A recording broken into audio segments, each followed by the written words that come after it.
The sun hung high as we floated through a sea of clouds. The drone of the engines is always my constant companion. It was just another routine flight, or so I thought. But let me tell you, what happened up there was anything but routine.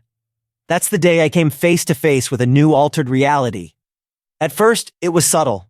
A shadow where no shadow should be. A crackling over the radio, whispers in a language I couldn't place.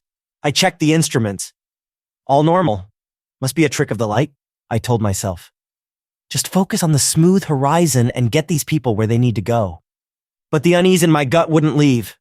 A presence lurked somewhere I couldn't see, watching, waiting. That's when it hit. The plane lurched without warning, sending coffee splashing and horrified screams ricocheting around the cabin. This was no air pocket. The shuddering went bone deep, like the hand of some cosmic being was shaking the plane just to see what would happen. As I fought the controls, the shadows outside seemed to take on forms, twisted faces and gnarled hands clawing at the windows. The voices of the passengers were twisted too, just distorted echoes from another reality layered over my plane. Time stretched and contracted, seconds slipping away then snapping back like a broken rubber band. I put the plane on autopilot and left the cockpit to check on the passengers, but they weren't really there. I mean, there were just these cruel mimics with familiar faces. Their eyes held galaxies, yet somehow were empty. The ghostly noises in my headset grew louder, resonating with the very essence of the plane. We were no longer alone in the sky. The cracks in reality were widening, letting something in.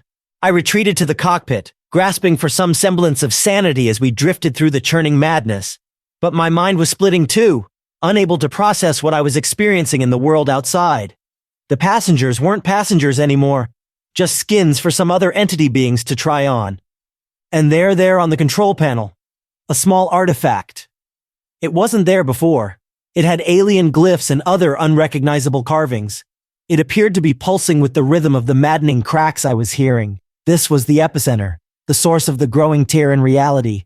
I grappled with forces beyond my comprehension, beings who didn't play by any physical laws. The plane shook violently as our two realms collided. I tried to shut the artifact down by pressing it in different places. I had no idea what I was doing, but I knew I had to sever its bridge to this world. But it was no use. It wanted in, and I was helpless to stop it. Just as I prepared myself for oblivion, there was a flash. A searing white light flooded the windows. My vision blurred. He's coming too. Bright lights? Antiseptic smell? I blinked hard.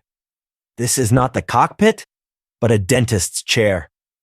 It took a moment for my mind to catch up. The flight, the madness, just a vivid dream while under anesthesia? Or so I thought, until I felt it, in my pocket. I reached in and pulled out the artifact. Impossible! Just part of the vivid hallucination, right? But over the next few days, the lines kept blurring. Whispers called to me from shadows, and cracks appeared in the fragile skin of reality. I brought something back, a seed from beyond, and it was starting to grow. So I stand before you today, my tale told. Was it real, or just my brain's twisted dreamscape? I may never know. But the artifact remains, the cracks still spread, and our world grows thinner. Something powerful has its eye on us. Perhaps we're all just passengers, drifting through dimensions we can scarcely comprehend. Until one day, the walls come down, and our fragile realities eclipse.